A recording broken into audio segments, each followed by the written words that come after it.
పత్రిజీ అమృతోత్సవాలకు స్వాగతం సుస్వాగతం.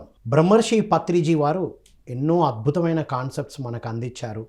వాటన్నిటినీ ఈ అమృతోత్సవ వేళ పత్రిజీ సుభాషితాలుగా మనం తెలుసుకోబోతున్నాం. ఈరోజు మనం నీ 5 వేళ్ళే నిన్ను యోగిగా తీర్చిదిద్దుతాయి అనేదే అద్భుతమైన టాపిక్. దాని గురించి అసలు పత్రిజీ 5 వేళ్ళ గురించి ఏం చెప్పారు, 5 వేళ్ళు మనల్ని యోగిగా ఎలా మారుస్తాయి అనేది మనం senior most pyramid master Anastasia Suresh గారి ద్వారా తెలుసుకుందాం. నమస్కారం సార్. నమస్తే అండి. వెల్కమ్ టు పత్రిజీ సుభాషితాలు. సార్ ఎన్నో సుభాషితాలు అందించారు పత్రిజీ మనకి. 5 వేళ్ళే నిన్ను యోగిగా తీర్చిదిద్దుతాయి అన్నారు కదా సార్. ఏం సార్ 5 వేళ్లకు యోగికి ఏంటి సంబంధం అన్నారు? అంటే ముందుగా మరి అమృతోత్సవాలు సందర్భంగా యావత్ పిఎస్ఎస్ఎంలో ఎంతమంది అయితే మొదటి నుంచి ఇప్పటి వరకు భవిష్యత్తులో పాల్గొనబోతారు అందరికీ మనము ధన్యవాదాలు తెలుపుకుందాం పిఎంసి తరపున. పత్రి సారు ఎన్ని గ్రంథాలు చదివారో లెక్కే లేదు, కానీ ఇది సామాన్య ప్రజలకు సైతం వెళ్ళాలనే ఒక సదుద్దేశంతో ఎటువంటి అంటే క్లిష్టమైనది అర్థం కాంది కాదు, అందరూ అర్థం చేసుకోగలరు అనే విధంగా మనకు ఆధ్యాత్మికతను 5 వేలలో చెప్పడం జరిగింది. అరిచేతులు అయితే అందరికీ ఉన్నాయి, అంటే అంత సింపుల్గా 4 వేదాలు సారాంశం కానీ ఆధ్యాత్మికం ఎంతోమంది ఎన్నో సంవత్సరాలుగా సాధన చేసి నేర్చుకుంటే ఏదైతే దొరుకుతుందో ఆ రసాన్ని చక్కగా అందరికి అర్థమయ్యే విధంగా చెప్పడము అది పత్రిసారికే తగును. నాకు ఇంతవరకు నాకు తెలిసి అంత సరళంగా అర్థమయ్యే విధంగా ఎవరు చెప్పలేదని అనిపిస్తుంది. అవును సార్, ఆధ్యాత్మికత అంటే అమ్మో ఇది మన సబ్జెక్ట్ కాదు అని వెళ్ళిపోయే వాళ్ళం. కానీ పత్రిజీ చెప్తూ ఉంటే ఇది నా స్టోరీ కదా, నా గురించి కదా అన్న ఒక ఫీల్ క్రియేట్ అయ్యేది. ప్రతి ఒక్కరికి అయ్యేది, చదువుకున్న వాళ్ళకి కూడా అయ్యేది, అందరికీ ప్రతి ఒక్కరికి అయ్యేది. సో ఇది ఏంటి అంటే ఇప్పుడు అంటే ఈ 5 వేలలో సమస్త జ్ఞానాన్ని ఇచ్చేశారు. అంటే ఒక యోగిగా తయారవ్వాలి అంటే బొటన వేలు ఫస్ట్ మనిషి ఆత్మగా, మనిషి శరీరాన్ని తీసుకున్న ఆత్మ చిటికిన వేలు. సో ప్రయాణం మొదలవుతుంది చిటికిన వేలుతోటి, ఎండ్ అవుతుంది అంటే సమస్తము ఒక మనిషి యొక్క 400 జన్మలు అనుకోండి, 1000 జన్మలు కూడా అనుకోండి. సో ఫస్ట్ జన్మ చిటికిన వేలు స్టార్ట్ అయితే అతను ముక్తాత్మ అవుతాడు, వృద్ధాత్మ అవుతాడు. అంటే ఏదైతే మనం ముక్తి కోరుకుంటామో ప్రతి ఒక్క ఆత్మ కోరుకుంటుంది, ఇంక ఈ బాధలు వద్దు, ఈ కష్టాలు వద్దు, నేను ఆ పరమాత్ముడిలో కలిసిపోవాలని. ఇది ప్రతి ఒక్కరికి ఉంటుంది. అది చేరుకోవాలంటే బొటన వేలుకి రావాల్సిందే. ఈ ప్రయాణం వేలు నుండి ఇక్కడ బొటన వేలు వరకు చేసే ప్రయాణమే 5 వేలు యోగి అవ్వాలి. ఇది సామాన్య మానవుడు, కానీ సామాన్య మానవుడు మాధవుడు అవుతాడు. ఎప్పుడు మానవుడే మాధవుడు ఇవన్నీ క్రాస్ అయిన తర్వాత. ఇక్కడ ఎక్కడ కూడా మీకు బ్రిడ్జిలు లేవు చూసుకోండి.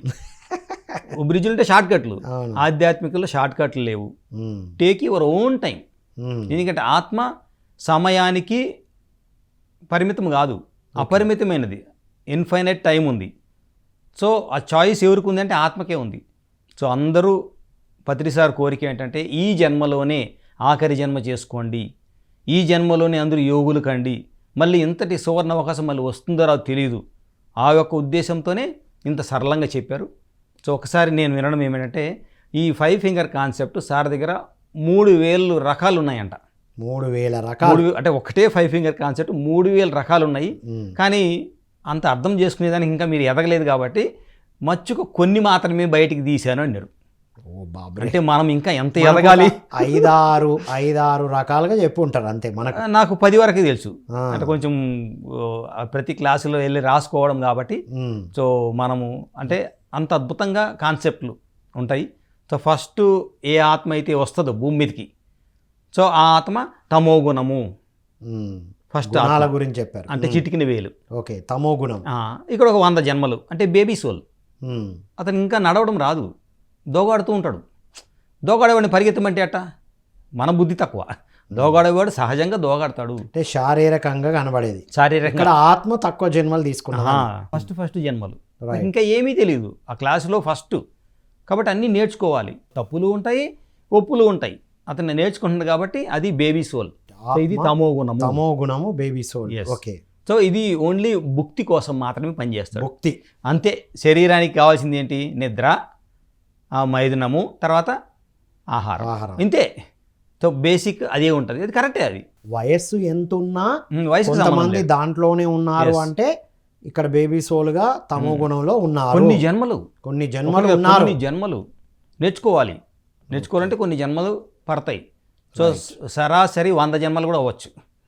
100 జన్మల్లో తమో గుణం అంటే ఫస్ట్ అయిపోయిన తర్వాత అక్కడ ఉండడు, రజోగుణానికి వస్తాడు. అంటే మనసు, ఇదేమి శరీరము, ఇదేమి మనసు. మనసు అంటే ఇప్పుడు ఏమొచ్చింది, ఎంతకాలము మనము ఆధారపడతాడు అనే ఆత్మకి తెలుస్తుంది. నేనేంత ఆధారపడేది, అసలు నేను శక్తివంతుడిని, నేను నలుగురికి పెట్టాలి, నలుగురిని పోషించాలి, నేను ఆధారపడేది ఏంటి? ఈ జ్ఞానం వచ్చింది ఎప్పుడు? ఫస్ట్ క్లాస్ అయిన తర్వాత, ప్రైమరీ స్కూల్ అయిన తర్వాత. అప్పుడు వీడేం చేస్తాడు, నేను అధిపతిని అవుతాను, no more followers, I'm the leader. నేను అడుక్కుని తినేదేంటి, నేను 10 మందికి పెడతాను. అది ఆ స్థాయి రజోగుణం బయటకు వస్తుంది. ఇప్పుడు ఈ రజోగుణం వల్ల ఎక్కువ మంది ఉండరు, తక్కువ మంది ఉండరు, కానీ ఎక్కువ మందిని దారిలో చూపించేవాళ్ళు, వీళ్ళు అజమాయిషీ చేసేవాళ్ళు. రజోగుణంలో ఎక్కువ మంది తక్కువ మంది ఉంటారు, ఎక్కువ మందిని కంట్రోల్ చేస్తారు. 90% మందిని 9 మందే కంట్రోల్ చేస్తారు, పరిపాలిస్తుంటారు. ఎస్, ఎక్కడన్నా చూసుకోండి, ఒక సర్పంచ్ ఒకరే ఉంటారు గ్రామానికి, నియోజకవర్గానికి ఎమ్మెల్యే ఒకరే ఉంటాడు, అదేలాగా ఎంపీ ఒకరే ఉంటారు, తర్వాత ఒక మైక్రోసాఫ్ట్ అనుకుంటే హెడ్ ఒకరే ఉంటారు, మిగతా అంతా కూడా ఫాలో అయ్యేవాళ్ళు. రైట్. సో ఏ దానికన్నా రజోగుణం అంటే ఆ స్థితి. సో ఇది కూడా అయిపోతుంది. అంటే ఇక్కడ ఏమో భుక్తి, ఓన్లీ భోజనం కోసం. తర్వాత వచ్చింది రక్తి. రక్తి అంటే మనసు, రకరకాల పనులు, మ్యూజిక్ దగ్గర నుంచి దాని మనసుకి ఏమి ఆహ్లాదకరమో అవన్నీ చేసుకుంటూ ఉంటుంది. కొంతమందికి ఎదుటి వాళ్ళ మీద అజమాయిషీ చేయడం, కొంతమంది రాజకీయం చేయడం కిక్కిస్తుంది, కొంతమంది పనిలో లీనమైపోవడం. పని మంచిగా చేసినా ఇది మంచిది కాదని 10 సార్లు రిపీట్ చేయిస్తాడు. ఎందుకు? ఇతనికి కసి ఉంది, నువ్వు మంచి చేసినావని కాదు, ఇతని కసి చల్లారాలంటే ఆ ఈగో బయటకు వచ్చి వేరే వాళ్ళని హింసిస్తే ఆ ఈగో సాటిస్ఫై అవుతుంది. దాని పరివసనం తెలియదు కదా, వీడు 10 మందిని హింసిస్తే రేపు 20 మంది హింసిస్తారని తెలియదు కాబట్టి రైట్ ఆ కోణంలో వెళ్తాడు. అలా చేసేసి వాళ్ళ నుంచి మళ్ళీ రిపల్స్ తీసుకొని అప్పుడు నేర్చుకొని నెక్స్ట్కి మూవ్ అవుతాడు. అంటే తమో గుణం అయింది, రజోగుణం అయింది, సాత్విక గుణము. సాత్విక గుణం అంటే మూడోది బుద్ధికి సంబంధించింది, శరీరము, మనస్సు, బుద్ధి. సో బుద్ధిలో ఏమవుతుంది, వాడికి ఈ ఎఫెక్ట్స్ అన్ని బయటికి రావడం వస్తాయి. 10 మందిని తిట్టాడు, ఇప్పుడు అనవసరంగా తిడతా ఉంటారు వీళ్ళు, అంటే ఆ చేసిన దానికి ప్రతిఫలం ఇప్పుడు అనిపిస్తాడు. ఇప్పుడు సాత్విక గుణంలో ఉన్నప్పుడు రిపల్స్ అవుతా ఉంటాయి. రిపల్స్ అవుతా ఉంటాయి. అది సాధనలోకి వచ్చినాక ఎందుకు అబ్బాయి ఇలాన్ని జరుగుతాయి అంటే ఇవన్నీ రిటర్న్ బ్యాక్లాగ్స్ ఇచ్చినావు, తీసుకుంటున్నావు. సో ఇక్కడ యుక్తితో ఉండాలి. యుక్తితో వచ్చినాయి కదా అని మళ్ళీ ఆ తప్పులు చేయకుండా దాన్ని సరి చేసుకొని ఇంకా అటువంటి పొరపాట్లు చేయకుండా మంచి పనులే చేసుకుంటూ పోవడం. నేను ఇచ్చినవే నాకు వస్తున్నాయి అన్న యుక్తితో అవగాహన ఉండి ఇంక మీద చేయకూడదు. అది ఆ పొరపాట్లు నాకు వస్తున్నాయి అన్నీ నేను ఒకప్పుడు ఇచ్చినవి, వాళ్ళు నన్ను ఇబ్బంది పెడతాను అంటే నేను ఎప్పుడో ఇబ్బంది పెట్టాను, ఈ జన్మలో కావచ్చు, అది ఇంకో ముందు జన్మలో కావచ్చు అనే ఒక నిమిషం ముందు కూడా కావచ్చు, మేబీ ఒక నిమిషం ముందు కూడా కావచ్చు. అంటే వాళ్ళనే అయి ఉండకపోవచ్చు, ఎవరైనా సరే. పొద్దున ఇది చదివాం కదా సార్ మనం, పొద్దున ఇంట్లో హడావిడిగా ఏదో నానా బీభత్సాలు చేసుకుంటూ వెళ్తాం, బయట ఎవరో రివర్స్ ఒక మాట మరి అంటే ఇప్పుడు గుర్తుకు రావాలి. పాఠం ఎవరినైనా నేర్పించవచ్చు, వాళ్ళ ఇంటి ఇప్పుడు ఎవరినన్నావో వాళ్ళే అక్కర్లా, అవసరం లేదు, ఎక్కడి నుంచైనా వస్తుంది. ఆ వచ్చేది నువ్వు ఇచ్చిందే, ఎవరో ఒకరికి నువ్వు ఏదో ఒకటి ఇచ్చావు, అది నీకు ఇప్పుడు తిరిగి వస్తుంది అంతే. అది మంచి అయినా చెడైనా ఏదైనా సరే. అందువల్లే వీళ్ళిద్దరికన్నా వీడికే ఎక్కువ కష్టం. వీళ్ళలో చూడండి ఏది పెద్దది ఇదే ఛాలెంజ్ కూడా వీడికే ఎక్కువ. అవును, ఏ ఛాలెంజ్, అన్ని భరిస్తున్నాను నాకే కష్టాలు అంటాడు. ఎందుకు కష్టాలు వచ్చినాయి తెలుసుకోవాలంటే యుక్తి కావాలి. మంచి మంచి స్వాధ్యాయం బుక్కులు ఉన్నాయి ఆల్రెడీ, ఈ ఫేజ్ దాటిన వాళ్ళ బుక్కులు చదివితే ఓహో నాకన్నా రాముడికి ఇంకెన్ని కష్టాలో, అప్పుడు నీ చిన్నది అయిపోతుంది. కృష్ణుడికి ఇంకెన్ని కష్టాలు అంటే మనది చిన్నది అయిపోతుంది. పుట్టినప్పటి నుండే కష్టాలు, మరి మనకన్నా ఇప్పుడు వచ్చింది. సో ఇలా మనం కంపేర్ చేసుకోవాలి. అంటే డిస్కరేజ్ కాకుండా యుక్తితో బుద్ధితో దాన్ని పరిష్కారం చేసుకుంటే తర్వాత వస్తుంది ఆత్మ అంటే శక్తి. చూడండి, యుక్తి తర్వాత వస్తుంది శక్తి. అవును, అంటే బుద్ధిని రావాలి, ఏ దారిలో వెళ్తున్నాము. ఏ గుణం సార్ అది? ఏది? సాత్విక గుణం అయిపోయింది. ఇది మనం గుణం అనేది కాబట్టి మీరు మంచి టాపిక్ ఎత్తారు. ఆ, అన్ని వేదాలలో కూడా 3 గుణాలను బట్టే ఉంది అని కృష్ణ పరమాత్ముడు అర్జునుడికి చెప్పడం జరుగుతుంది. 3 గుణాలే 3 గుణాలే ఉంటాయి. ఎక్కడ అవి దాటాలి. ఏది మొత్తం ప్రాపంచకంలో భూమి మీద అందరూ జన్మించేది ఈ 3 గుణాలు 3 గుణాలతోనే ఉంటారు. కృష్ణుడు అంటాడు, అర్జున నువ్వు మాత్రము ఈ 3టిని దాటి నా దగ్గరికి రావాలనుకుంటే నువ్వు దీనికన్నా తర్వాత ఇంకొక గుణం ఉంది, అది దాటితే నా దగ్గరికి వస్తావు అంటాడు. త్రైగుణ్య విషయవేద నిస్త్రైగుణ్యో భవార్జున నిర్ద్వంద్వో నిత్య సత్వస్తో నిర్యోగ క్షేమ ఆత్మవాన్. ఇక అర్జున అనలేదు, బావమరిది అనలేదు, ఆత్మవాన్ అన్నాడు. అంటే నువ్వు ఆత్మవి కావాలి, పరమాత్మతో కలవాలంటే 3 గుణాలు ఏదైతే వేదాల్లో చెప్పారో దాన్ని అధిగమించాలి. సో జనరల్గా మనకు 99% ఈ గుణాలే కనిపిస్తారు. నాకు కష్టాలు ఉన్నాయి, నాకు ఎన్ని బిల్డింగ్లు ఉన్నాయి, నా కింద ఎంతమంది పని చేస్తున్నారు, వీడు అసలు పనే చేయడు, గమ్మును పడుకుంటాడు, నిద్రపోతాడు, ఏం చేస్తాడు, ఈ వల్లే కనిపిస్తారు మీకు ఎక్కువ. కానీ ఈ 3 దాటితేనే ఆత్మస్థితిలో ఉండేవాడు కనిపిస్తాడు. ఇక్కడే శ్వాస మీద ధ్యాస వస్తుంది. ఇదంతా ప్రాపంచికం. యుక్తి వచ్చిన తర్వాత శక్తి ఆత్మ దగ్గరికి వస్తాము. ఇక్కడ మనకి అసలైన సిసలైన ఆత్మతత్వం వస్తుంది. అక్కడ శక్తి ప్రసాదం జరుగుతుంది. కాబట్టి మన యొక్క జర్నీ ఇక్కడి నుంచి స్టార్ట్. పెరుగు మాస్టర్ జర్నీ ఇక్కడి నుంచి కాదు, గత జన్మల్లోనే ఈ 3 అయిపోయినాయి. అందుకే ధన్మన్ ధ్యానంలోకి వచ్చేసాం మనం. చూడండి, చాలామంది కూర్చున్న ఆ క్షణంలోనే 3 గంటలు కూర్చుని వాళ్ళు ఉన్నారు. చాలామంది సీనియర్ మాస్టర్లు కానీ మనం చేస్తే వచ్చిన ఫస్ట్ సిట్టింగు 3 గంటల తర్వాతే కానీ తక్కువ లేదు.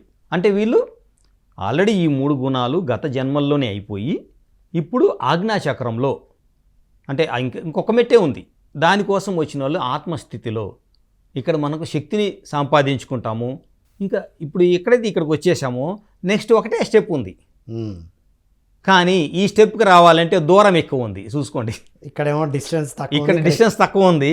అంటే ఎంత సేవ చేయాలో అంత సేవ చేయొచ్చు. ఒక పిఎంసీకే కాదు, మీరు 1000 రకాలుగా సహస్ర సేవ చేయాలనుకుంటే చేయొచ్చు. ఇక్కడే అది స్టార్ట్ అవుతుంది. మీరు ఈ శరీరానికి అన్నం పెట్టాలనుకోండి, ఎంత అన్నం పెట్టగలరండి ఒక మనిషికి? అసలు వాడు తినగలడా? తినలేడు.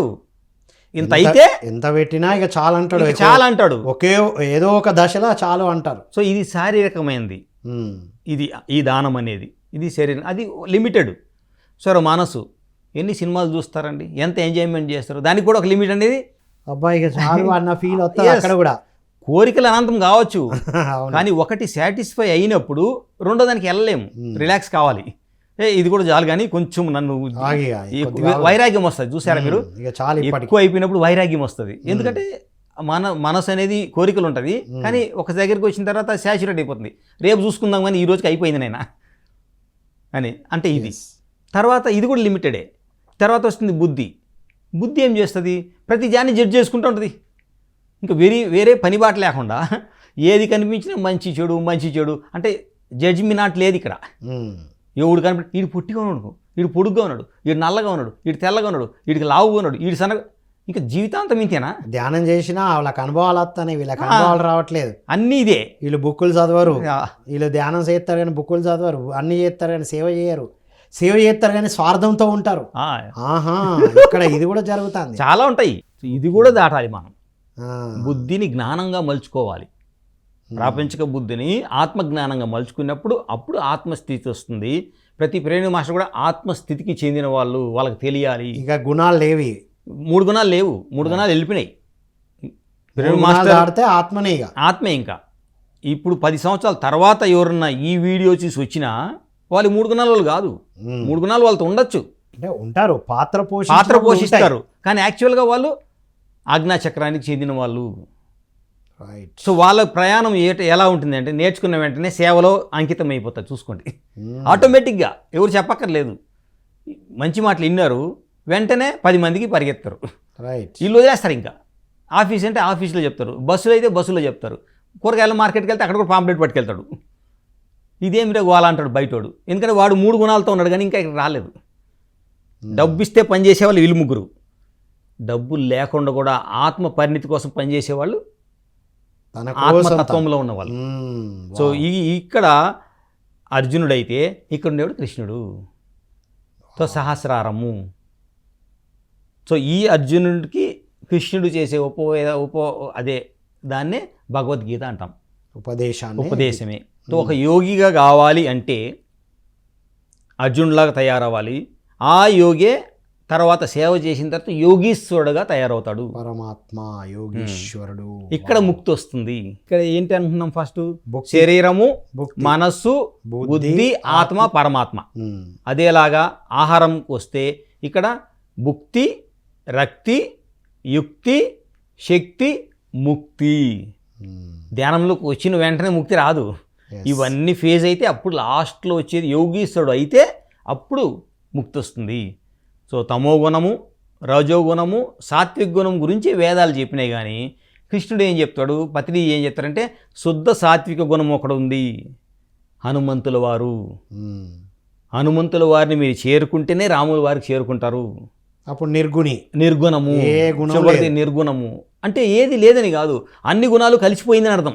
అన్నీ ఉన్నాయి కానీ ఎప్పుడు ఏది కావాలో ప్రదర్శిస్తాడు. ఏమి తెలియదని మళ్ళీ అమాయకం అనుకోకండి. ఇప్పుడు కృష్ణుడిని చూసాంగా, ఏం దుర్యోధనుడితో ఎలా ఉండాలో అలా ఉంటాడు, కుంతీదేవితో ఎలా అలా ఉంటాడు. ఈశ్వరుడు వస్తే ఈశ్వరుడితో ఎలా ఉండాలో కూడా తెలుసు. వావ్, నిర్గుణి అంటే ఏం తెలియనోడు కాదు, కలగలిపి ఉన్నారు. అన్నీ తెలిసి నోరు మూసుకొని ఉంటారు. వావ్, ఇది అల్టిమేట్ పాయింట్ సార్. పత్రిజీ అన్ని తెలుసు, వారికి అందరి గురించి తెలుసు, అన్ని తెలుసు. కానీ ఎంత సైలెన్స్. యోగీశ్వరుడు. అందుకే మనం ఇంత గ్రేటెస్ట్ సబ్జెక్ట్ని ఇంత సులువుగా చూడండి అర్థం చేసుకున్నాడు కాదు సార్, చెప్పగలుగుతున్నాం అంటే అది ఎంత లోపలికి వెళ్ళి ఉంటుంది. మనం ఒకసారి సారు ఈ జన్మలో చెప్పితే ఈ 10 సంవత్సరాలు నేర్చుకొని ఇంత సాధించగలిగి ఉంటామా, లేకపోతే గత జన్మల్లో బుద్ధుడి దగ్గర, కృష్ణుడి దగ్గర, రాముడి దగ్గర, వశిష్ఠుల వారి దగ్గర, ఇప్పుడు పత్రి సార్ దగ్గర నేర్చుకొని ఉంటే మనకి ఈ అర్హత పొందిందో ప్రతి ఒక్కరు అర్థం చేసుకోవాలి. ఎవరు సామాన్యుడు కాదు. ఫ్రీడమ్ మాస్టర్ అయ్యారంటేనే ఆజ్ఞాచక్రం దాటేసిన వాళ్ళు కూడా చాలామంది ఉన్నారు. ఆజ్ఞాచక్రం వల్లే కాదు, అది జస్ట్ ఎంట్రీ మాత్రమే, సాధనకు ఎంట్రీ అంతే. కానీ చాలామంది యోగేశ్వరుల స్థితిలో ఉన్నారు. కానీ వాళ్ళ వేషభాషాలు చూసి, వాళ్ళ అలవాట్లు చూస్తే మనము పప్పులో కాలేస్తాము, మళ్ళీ మనం కర్మలు మూట కట్టుకుంటాము. అందువల్ల మాట్లాడేటప్పుడు జాగ్రత్తగా మాట్లాడాలి. సో వాళ్ళు ఇప్పుడు ఈ అన్ని గుణాలు కలగలిపి ఉండి ఒక్కొక్కటి ఎగ్జిబిట్ చేస్తూ ఉంటారు బయటికి. మరి సమయం వచ్చినప్పుడు చేయాలి. ఇప్పుడు ఎవరన్నా అన్నమోని వచ్చారు, అతనికి ధ్యానం ఎలా చెప్తాము? కాబట్టి ఏం చేయాలి? ఫస్ట్ శుద్ధ శాకాహారము మనం పెట్టాలి. అప్పుడు అతనే హ్యాపీ అవుతాడు. మ్యూజిక్ ఎందుకు పెడతాము? పనికిలాగా కాదు, అతనికి ఫస్ట్ ఎక్కువ ఆలోచనలు వస్తాయి కాబట్టి ఆ మైండ్ని ఫోకస్ చేయడానికి మ్యూజిక్ ఒక మాధ్యమంగా చేసుకొని మెల్లగా ధ్యానంలోకి లాక్కొస్తాము. తర్వాత మ్యూజిక్ ఉండదు, చూసుకోండి, చాలా సైలెంట్. కానీ ఆ ప్రైమరీ స్కూల్ అనుకున్నాం అనుకోండి, అక్కడ చాక్లెట్లు ఇస్తాము, ఇవ్వాల్సిందే. వాడు రాడు, లేకపోతే అలవాటు నాకు ఎందుకు ఇస్తాము? వాడు అడగడు, మనం తీసుకో. మిడిల్ స్కూల్ అవుతున్నప్పుడు, సెకండ్ అనేది మిడిల్ స్కూల్, తర్వాత హై స్కూల్కి వస్తాడు వాడే. హై స్కూల్కి వచ్చినాక మీకు తెలుసు కదా ఎంత కాంపిటీషన్ ఉంటుందో. తర్వాత కాలేజీకి వెళ్తాడు, తర్వాత యూనివర్సిటీ. రీసెర్చ్ స్కాలర్ అంటే ఒక యోగీశ్వరుడు అంటే కృష్ణుడు అంటే యూనివర్సిటీ లెక్క. అతనికి తెలియందంటూ ఏమీ లేదు. మీరు ఏదన్నా అడగండి, దానికి అతని దగ్గర సమాధానం ఉంది. సో పత్రి సార్ దగ్గర అన్ని ధ్యానం సకల సమస్యల పరిష్కారిణి అంటే ఉట్టికి రాలేదు. 400-500 జన్మలు అనుభవం చెందినాక ధ్యానం సాధన చేసిన తర్వాత సహస్రానికి వచ్చి చెప్తున్న మాటలు. మరి ఎంత జాగ్రత్తగా ఉండాలి ఆ మాటలు. వీళ్ళు మాట్లాడేదానికి మనం మాట్లాడేదానికి ఎంత తేడా ఉండాలి. మళ్ళీ అదిగాక సార్, ధ్యానం చెప్తారు కాబట్టి పత్రిజీకి కేవలం ఆధ్యాత్మికతనే తెలుసు, బిజినెస్ గురించి కంపెనీ గురించి ఏం తెలుసు అనుకున్నారు కూడా కొంతమంది పిరమిడ్ మాస్టర్లు. కానీ వాళ్ళకి ఇచ్చిన సజెషన్స్తో, సార్ చెప్పింది ఆచరించడంతో వాళ్ళ బిజినెస్ కూడా, కంపెనీ కూడా అద్భుతంగా ఎదగడం, వాళ్ళు అద్భుతంగా కాంట్రిబ్యూట్ చేయడం అనేది కూడా మనం విన్నాం ఎన్నో అనుభవాల్లో.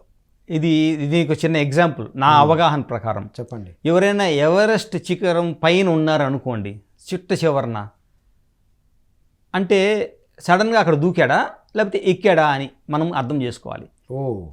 ఎక్కాడా దూకాడా? దూకితే మాత్రం సాధ్యం కాదు. ఎక్కాడు, ఒక్కొక్క మెట్టు ఎక్కాడు అంటే ప్రాపంచికంగా తమో గుణంలో ఉండాల్సిన అన్నీ నేర్చుకున్నాడు, ఒక స్టెప్ ఎదిగాడు. తర్వాత రజోగుణంలో అన్నీ నేర్చుకున్నాడు, ఇంకొక స్టెప్ ఎదిగాడు. తర్వాత సాత్విక గుణం, ఇది కూడా ఎక్కాడు. తర్వాత ఇక్కడికి వచ్చాడు. ఆ పిరమిడ్ ఆకారము ఆ ఎవరెస్ట్ శిఖరం ఇలా ఎగులుతుంది, కైలాసపురం కూడా ఇలా ఉంటుంది చూసుకోండి. ఇలా ఎక్కుతూ చిట్ట చివరిన వెళితే యోగీశ్వరుడు అవుతావు. అంటే అక్కడ ఏం బేస్ లేదని కాదు, మొత్తం ఈ జన్మల సారాంశం అంతా బేస్ ఉంది. దాని తర్వాత నిలబడుకున్నాడు, ఇంక వెళ్ళడానికి ఏమీ లేదు. సో హిమాలయస్ మీద నిలబడడానికి ఎటుపోతాం. అక్కడ అన్ని అనుభవాలు ఉండి అంత జ్ఞానం ఉంటేనే యోగీశ్వరుడు అవుతావు. సో అతన్ని ఏ టాపిక్ తీసుకుని మీరు ఓషో చదవచ్చు, ఓషో బుక్కులు, వివేకానందులు. ఒక్కసారి కారు ఇచ్చి పలానా గియర్ అంటే వేసుకొని వెళ్ళిపోయినాడు ఆయన. టీచింగ్ లేదు, ఏమీ డ్రైవింగ్ లేదు. ఏమి ఇక్కడే తిరుగుతుంటే నువ్వు రివర్స్ గేర్ చెప్పలేదు కదా అంటాడు. రివర్స్ గేర్ చెప్పుంటే రివర్స్లో వచ్చి ఉంటాడు. కానీ నువ్వు 1 2 3 చెప్పినావు కాబట్టి 1 2 3 కొట్టుకుంటున్నాడు. అంటే మనం చెప్తే చాలు వాళ్ళు పట్టేసుకుంటారు, వాళ్ళకి ఎక్స్పీరియన్స్ అవసరం లేదు. ఎందుకు ఎక్స్పీరియన్స్ గత జన్మల్లో ఉంది. సో బిజినెస్సే కాదు, మీరు ఏ రంగంలో తీసుకున్నా ఆ రంగంలో ఏదైతే సూక్ష్మం ఉందో అది ఆత్మజ్ఞానం. కాబట్టి వీళ్ళు ఆత్మజ్ఞానంలో పరిపుష్టులైనారు కాబట్టి ఆత్మజ్ఞానంతోనే అన్నీ సాధించగలరు అనేది ప్రతి ప్రేమ మాస్టరు పత్రి సార్ దగ్గర నేర్చుకోవాలి. ఈ అమృతోత్సవాలు జరుగుతున్న వేళ 5 అంటే వేళ్ళ గురించి చెప్పారు కదా, మరి ఈ ఆత్మజ్ఞానం వచ్చింది ఇక్కడ. తర్వాత ఇక్కడ పరమాత్మ స్థాయికి వెళ్ళే ఇక్కడనే అసలు సీసలు ఛాలెంజెస్ ఉంటాయి. మరి ఇప్పుడు ఈ ఆత్మజ్ఞాని పరమాత్మ అవ్వాలి అంటే కేవలం ఆధ్యాత్మికత వైపే ఉండాలా, ప్రాపంచికంగా తన యొక్క ఏ లక్ష్యం సాధించడానికి వచ్చారో అది చేస్తూ వెళ్ళాలా? ఈ యొక్క మైత్రేయ బుద్ధుడుగా వచ్చి ఏం చూపించారు అంటే, సారు సన్యాసి కాదు ఫస్ట్ పాయింట్. అంటే ప్రాక్టికల్గా చూపించారు సారు. సంసారం ఉంది, పిల్లలు ఉన్నారు, ఉద్యోగం చేశారు. ప్రతి దాంట్లో కూడాను శాస్త్రీయ దృక్పథంగా బ్యాలెన్స్ చేసుకుంటూ వెళ్ళారు. మనం ఒకటే పట్టుకుంటే రెండో దానికి మనం విరుద్ధమవుతాము, వ్యతిరేకమవుతాం. కాబట్టి ఈ మధ్య మార్గంలోనే సార్ చూపించడం జరిగింది. జనరల్ కాబట్టి అందరికీ చెప్పలేం, కానీ జనరలైజ్గా మధ్య మార్గంలో ఉంటారు. కొంతమంది వాళ్ళ యొక్క గత జన్మల యొక్క సంస్కృతి వల్ల నేను సింగిల్గా ఉంటాను అని పైన డిసైడ్ చేసుకొని వస్తే వాళ్ళు సింగిల్గానే ఉంటారు, కానీ అది జనరలైజ్ కాదు. సో ఒకరు ఏంటంటే నేను సంసారంలో నిర్వాణం పొందామంటే వాడికి అటువంటి మార్గం వస్తుంది. సో నేను అడవిలోకి వెళ్తాను అంటే అక్కడ చేయొచ్చు. ఇది ఆత్మ యొక్క డిఫరెంట్ ఎన్నిక. ఇక్కడ జనరల్గా ఏంటంటే ఆధ్యాత్మికతకు ఆత్మజ్ఞానానికి ఏదో అడ్డి లేదు. యోగేశ్వరుడు కావచ్చు. ఎగ్జాంపుల్ అంటే కృష్ణుడికి అన్నీ ఉన్నాయి కానీ దేనికి అంటుకోడు. శివుడికి అన్నీ ఉన్నాయి కానీ దేనికి అంటుకోడు. సో మనం కూడా యోగీశ్వరుడు కావాలి అంటే అడ్డంకులు అనేటివి ఉంటాయి, కానీ మనం దాన్ని ఆత్మజ్ఞానంతో అధిగమించి, ఎవరితో మనకు శత్రుత్వం లేదు, జంతువులతో కానీ, వృక్ష సంపద కానీ, మనుషులతో కూడా, పక్క పిరమిడ్ మాస్టర్తో కూడా బాగా గుర్తుపెట్టుకోండి. ఎందుకంటే రాపిడి బాగా జరుగుతుంది పైకి వెళ్ళే కొద్దీ. పైకి ఒకడే కదా వెళ్తాడు. అవును. మరి 3 ఉండారనుకోండి, 3లో ఒకడికి మామూలుగా వదులుతాం మనం, వదలం. నేను ముందు అంటాం. ఎందుకంటే నాకు ముందు ముక్తి కావాలనేసి. ఏం చేయాలి? ఏమీ చేయని అవసరం లేదు. 3 అట్నే ఉంటే కింద ఉండే 5 మందితో వస్తారు, వాళ్ళు సపోర్ట్ ఇస్తారు. వాళ్ళు యాక్చువల్గా వాళ్ళు కూడా రావాలనుకుంటారు కదా. ఆ కింద 7 మంది ఉన్నారు, వాళ్ళు కూడా వస్తారు. సో మరి అక్కడ నిలబడితే చాలు, సజ్జన సాంగత్యం చేసుకుంటూ ఉంటే ఆటోమేటిక్గా కింద వాళ్ళు లేపుతారు దాన్ని. 3లో ఫస్ట్ ఒకడు వస్తారు, ముక్తి అయిపోయింది. తర్వాత 2వ వాళ్ళు వస్తారు, ముక్తి అయిపోయింది. 3వ వాళ్ళు వస్తారు, ముక్తి అయిపోతుంది. ఆటోమేటిక్గా అవుతుంది. దానికి మనం ఏ ప్రయాణం చేయలేదు. మనం చేయాల్సిందంతా ఎంటర్ కావడం మాత్రమే. దానిలోకి ఆధ్యాత్మికత. అందుకే కూర్చొని ధ్యానం చేసి ఈ 3 ధ్యానము, స్వాధ్యాయము, సజ్జన సాంగత్యం మనం చేస్తూ ఉంటే ఆ ట్రైన్ మనకు ఆటోమేటిక్గా తీసుకెళ్తుంది. ట్రైన్లో ఎక్కాలి మనం, అంతే. ఎక్కిన తర్వాత మన ప్రయాణం ఉండదు, ట్రైన్లో కూర్చోవాలి అంతే. ట్రైన్ ప్రయాణం జరుగుతుంది. ఆధ్యాత్మికత అనేది ఒక ట్రైన్, అంతే. శ్వాస మీద ధ్యాస కన్నా ఇంకేదో గొప్పది ఉందంట, దాన్ని పట్టుకుంటే ఇంకా పైకి వెళ్తామన్న. ఎవరెస్ట్ శిఖరం పైన తర్వాత నువ్వు ఒక అడుగు పైన వేస్తే పైన ఉండవు, కింద పడతావు. అది కథ. ఇది బుద్ధ భగవానుడు మనకి ఇచ్చాడు. ఎందుకంటే చివరి సమాధి స్థితి ఏంటంటే ఆనాపానసతి ధ్యానము. పరిశోధన చేసి సార్, మామూలుగా కాదు, 5.5-6 సంవత్సరాలు కఠోరమైన పరిశ్రమ, 600 పద్ధతులు. మళ్ళీ ఆనాపానసతి ఇచ్చారు కదా అని దాన్ని యాజ్ ఇట్ ఈజ్ ఇవ్వలేదు కదా పత్రి సార్ కూడా. అవును, దాన్ని మళ్ళీ రీడిస్కవరీ చేశారు. నీటి తరం మళ్ళీ ఎలా కూర్చోవాలి, బాడీ పోస్చర్ అప్పట్లో ఇలాగే ఉండేది కదా. ధ్యానం అంటే చేతులు ఇలా వెళ్ళిపోతాయి అందరినీ, అలా వెళ్తే ఏమవుతుంది, దాన్ని మళ్ళీ రీడిస్కవరీ చేసి పోస్చర్తో పాటు చెప్పారు. సుఖ స్థిర ఆసనం, అందరికీ వీలయ్యే విధంగా, ఏ ఒక్కరిని వదలకుండా. ఇప్పుడు మనం పట్టుకోలేదు, మన కర్మ అవుతుంది, కానీ ఆయనది ఎట్ట అవుతుంది? నేను కూర్చోలేకపోయినా అంటే అది నా ఇండివిజువల్ కర్మ కిందికి వస్తుంది. మనం ఆ ట్రైన్ ఎక్కాలి, నా దగ్గర టికెట్ ఉంది కదా అని ప్లాట్ఫామ్లోనే ఉంటే ట్రైన్లు వస్తాయి పోతాయి. ఏ ట్రైను ఎవరి కోసం ఆగదు. నువ్వు ఎక్కితేనే ప్రయాణం స్టార్ట్ అవుతుంది. నేను కొంచెం వచ్చిన తర్వాత దిగేస్తానంటే దిగిపో, ట్రైన్ ప్రయాణం ఆగదు. వండర్ఫుల్. ఆధ్యాత్మిక ట్రైన్ అనేది అల్టిమేట్గా చెప్పారు సార్. హిమాలయాస్కి వెళ్ళిన తర్వాత అక్కడ పైన కూర్చున్న తర్వాత ఇంకేదో గొప్పది ఉన్నదాన్ని వెతికితే కింద పడ్డం తప్ప పైకి వెళ్ళేది లేదు. ఓకే, శ్వాస మీద ధ్యాస హైలైట్ అల్టిమేట్ అని అందరూ చెప్పబడ్డది. పరిశోధన చేసి సాధన చేసిన వాళ్ళు కూడా చెప్పారు. అంతే.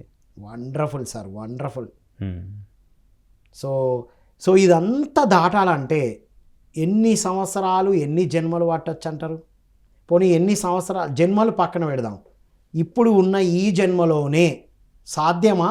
ఎన్ని రోజులు, సంవత్సరాలు సాధన చేయాలంటారు? ఈ సాధ్యం అనేదానికి ఏంటంటే, ఎదురుగా కనిపించేదానికన్నా తెర వెనుక చాలా భాగవతం ఉంటుంది. మన ఇద్దరికీ తేడా లేదు. నాకైతే లేదని తెలుసు, మీకుందేమో నాకు తెలీదు, నాకైతే లేదు. ఇది భగవద్గీతలో కృష్ణుడు కానీ, పత్రిసార్ కానీ, మన అనస్తాసియా మేడం చెప్పినప్పుడు కానీ, వ్లాడిమిర్ మిగర్ అడిగినప్పుడు, ఏదైనా సరే మార్పు చెందాలి అంటే మనిషి యొక్క ఆ తీవ్రమైన తపన దాన్ని సాధిస్తుంది. ఒక క్షణంలో కావచ్చు, 300 సంవత్సరాల్లో కూడా కావచ్చు.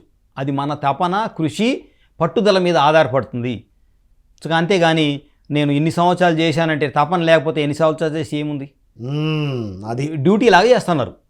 2 గంటలు కూర్చోంటున్నాం, తర్వాత ఏం చేస్తున్నాము? 2 గంటల తర్వాత ఆ ప్రోడక్ట్ తీసుకొని దాన్ని రిఫైన్ చేస్తున్నామా, లేకపోతే మళ్ళీ ఎప్పుడు నెక్స్ట్ డే మళ్ళీ 5 ఎప్పుడు అవుతుందా అని చూస్తున్నామా? అది డ్యూటీ కాదు. ఒక క్షణంలో అన్ని కర్మలు 0 అయిపోవచ్చు. సిలబస్ పెట్టుకుంటే 10 గంటలు అలా కూడా అయిపోవచ్చు. సో ఇది మన వ్యక్తిగత విషయం. Wonderful sir. ఒక్కొక్కరికి ఇంత టైం పట్టిందని నాకు కూడా అంత టైం పడుతుంది అని చెప్పడానికి లేదు. ఎవరి ఇండివిజువల్ తపన, సమయం కాదు ఇక్కడ, తపనను బట్టే, నీ తీవ్ర తపన, తీవ్ర సాధనను బట్టే నిర్ణయించబడుతుంది. అంతే. యోగి అవ్వడం మాత్రం అందరికీ సాధ్యమే. అంతే. Wonderful sir. ఫైనల్గా ఈరోజు మీ మెసేజ్ సార్. మనము అందరము మరి పత్రిసార్ ఏ దారి అయితే మనకు వేశారో వేరే డౌట్స్ లేకుండా మళ్ళీ దారి తప్పకుండా అదే బాటలో చక్కగా ఏదైతే చేస్తున్నామో ధ్యానము, స్వాధ్యాయము, సజ్జన సాంగత్యం ఇది చేసుకుంటూ రకరకాల సేవలను ఉన్నాయి ఇక్కడ. పిఎంసి, ధ్యాన్ జగత్, స్పిరిచువల్ ఇండియా, సేవాదల్, మరి ఎవరో పిరమిడ్లు కడుతున్నారు, అక్కడ అన్నదానం జరుగుతుంది. 1 కాదు 2 కాదు. ఆధ్యాత్మికంగా సేవ చేయాలంటే మన దగ్గర వనరులు ఉండాలి, కానీ ₹1 కూడా ₹1,00,00,000తో సమానం. ఇక్కడ వేరే రకంగా ఉండొచ్చు భౌతికంగా, కానీ ఆధ్యాత్మికంగా వచ్చిన తర్వాత మీ ఒక్క రూపాయి, 1 సెకండు శక్తి, ఒక్కొక్క మాట కూడా విలువ కట్టలేనిది. సో మనం చేసే ప్రతి సేవ కూడా ఆ విధంగా చేయగలిగితే తొందరగా మనం ఏదైతే ప్యారడైజ్ ఆన్ ఎర్త్ అనుకున్నామో, హెవెన్ ఆన్ ఎర్త్ అని, భూమాత మనల్ని చూసి పులకరించిపోవాలి. ఇంతమంది యోగులు వచ్చారు అంటే నా కష్టాలన్నీ తీరిపోయినాయి, ఇక మీదట ఒక్క నెత్తురు బొట్టు కూడా మూగజీవిది నేల మీద పడదు. నేల అంటే చర్మము, భూమాత యొక్క చర్మం. ఇక్కడ గంగాదేవి ప్రవహించాలి, కానీ నెత్తురు అనేది పారకూడదు. మరి తొందరగా మనము ఈ అహింసా జగత్ని, సుందర జగత్ని మనం ఆవిష్కరించుకుంటున్నాం. మరి ఈ యొక్క అమృతోత్సవాలకి సహకరించిన ప్రతి ఒక్క మాస్టర్కి, ప్రతి ఒక్క మనిషికి మనము కృతజ్ఞతలు చెప్పుకుందాం. ముఖ్యంగా మరి పిఎంసి ఈ యొక్క మెసేజ్ని, పిఎస్ఎస్ఎం అంటే పిఎంసి అనుకుంటే ఒకటే కాదు. పిఎస్ఎస్ఎంలో నుంచి వచ్చిన పిఎంసి ప్రపంచవ్యాప్తంగా 800 కోట్ల మందికి పిఎంసీయే ఉంటుంది, కానీ హిందీ ఉంటుంది, ఇంగ్లీష్ ఉంటుంది, తెలుగు ఉంటుంది. అంటే విశ్వరూపం చూపించబోతుంది. పిఎస్ఎస్ఎం యొక్క 3వ కన్ను పిఎంసి అనుకుంటే 3వ కన్ను విశ్వరూపము రకరకాల పిఎంసీలు. ఏ మనిషిని వదలదు పిఎంసి. థ్యాంక్ యూ ఈ అవకాశం ఇచ్చిన మీకు, మొత్తం అందరు స్టాఫ్. ఎందుకంటే ఎంతో పని చేస్తే కానీ మనకు రాదు. మొత్తం పాజిటివ్ న్యూస్ ఉంటుంది మన దాంట్లో. ప్రతి ఒక్కరు బాగుపడాలనే మనం కోరుకుంటాం. సో మరి ఈ అవకాశం ఇచ్చిన అందరికీ thank you so much sir. అద్భుతమైన విషయాలు అందించారు. సో ఇది మిత్రులారా పత్రిజీ అమృతోత్సవాల వేళ. పత్రిజీ చాలా సింప్లిఫై చేసి పెద్ద పెద్ద గ్రంథాలు చదివితే అర్థం కాని గుణాలను చేతి వేళ్ళు చూపించి చెప్పారు. మానవుడు మాధవుడుగా ఎదగొచ్చు అని వారు సాధన చేసి, స్వాధ్యాయం చేసి, సద్దిన సాంగత్యం చేసి, జాబ్ చేసి, కుటుంబంలో ఉంటూ, సమాజంలో తిరుగుతూ ఆచరించి చూపించారు మిత్రులారా. సో 5 వేళ్ళే మనల్ని మహాయోగిగా తీర్చిదిద్దుతాయి. దీనికి ఏకైక సాధన శ్వాస మీద ధ్యాసతో ధ్యానం చేయడం. సురేష్ గారు అద్భుతమైన ఒక మెసేజ్ కూడా ఇచ్చారు వారి మాటల్లోనే. శ్వాస మీద ధ్యాసతో నువ్వు ఒక పరమాత్మ స్థాయికి వెళ్ళి ఒక శిఖరం మీద కూర్చున్న తర్వాత ఇంకేదో గొప్పది ఉన్నదని ఇంకెక్కడికి వెళ్తాం, కిందికి రావడం తప్పితే అనేదే మనం ఇక్కడ తెలుసుకున్నాం. సో ఈ 3 గుణాలు దాటడానికి ఏకైక మార్గం ధ్యానం, స్వాధ్యాయం, సద్దిన సాంగత్యంతో పాటుగా పిఎంసిని చూడడం, పిఎంసికి సహాయ సహకారాలు అందించడం. మనకు తెలిస్తే మనకు ఎంతమందికి చెప్తాం, మన ఇంటి పక్క వాళ్ళకి చెప్తాం, మన వృత్తిలో వ్యాపారంలో చెప్తాం. కానీ పిఎంసి మొత్తం ప్రపంచవ్యాప్తంగా వెళ్తుంది. వారు చెప్పినట్టు పిరమిడ్ స్పిరిచువల్ సొసైటీస్ మూమెంట్ ద్వారా బ్రహ్మర్షి పితామహ పత్రిజీ వారు 40 సంవత్సరాలు ఫిజికల్గా తిరిగి అందించిన విషయాలన్నింటినీ ఎంతోమంది మాస్టర్స్ ద్వారా, పుస్తకాల ద్వారా ప్రపంచానికి అందిస్తుంది పిఎంసి. పత్రిజీ యొక్క ప్రతిరూపం, పిఎస్ఎస్ఎం యొక్క ప్రతిరూపమే పిఎంసి మిత్రులారా. Pyramid meditation channel, pyramid masters channel. కాబట్టి మిత్రులారా, ప్రపంచానికి ఇవన్నీ అందిస్తూ మనం ఉన్నతంగా ఎదగాలని కోరుకుంటూ మరో కార్యక్రమంలో మళ్ళీ కలుద్దాం. అంతవరకు సెలవు. Thank you all. మరోసారి అందరికీ పత్రిజీ అమృతోత్సవ శుభాకాంక్షలు.